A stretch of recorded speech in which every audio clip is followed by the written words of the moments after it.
Hello, my name is Angela and I am the creator of Freedom Yoga with Angela Franklin. And I have been a yoga instructor since 2018 and I've been practicing yoga since, for 22 years. And I have had a mat or two and I have experience knowing which one is the most comfortable and the best mat, in this case mats, that I can recommend to you as you practice your yoga. And I still do have my very first mat that I owned, which is similar to this first recommendation that I'm making. And this first mat is about 1/4 of an inch thick. It's foam and it is my first recommendation. It's a good starter mat, and you can also double up on this mat if you need extra cushion, like for your knees or for your wrist. Sometimes during poses you do have time to fold it for the purposes of your comfort. And I said sometimes you do have time, but you make time, because when you're on your mat, it is your practice. And you want to make sure to honor your body and make sure that you are the most comfortable that you are, or that you can be, when you're doing poses. So this is the first recommendation. And my second recommendation is this rubber mat. And y'all, I have to tell you, I have mainly been using foam mats, and I just started to use this rubber mat. And I can say that I am very impressed with it. I didn't think I would be. And reasons why this would be a great mat for you is because it has a suede top.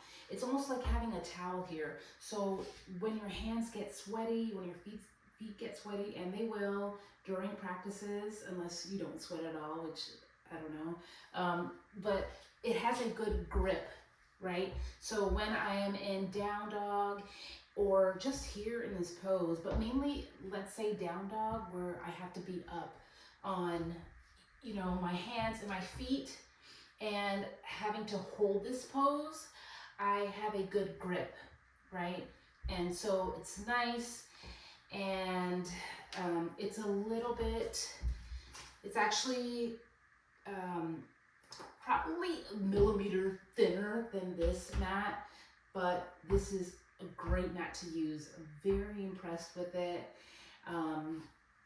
And also, this rubber mat does come with a strap to help carry it.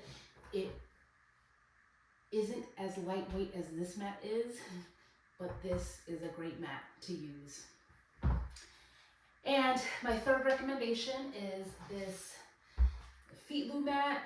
It is a mat that is different from others that I have seen, and you can fold it. It's great for your comfort.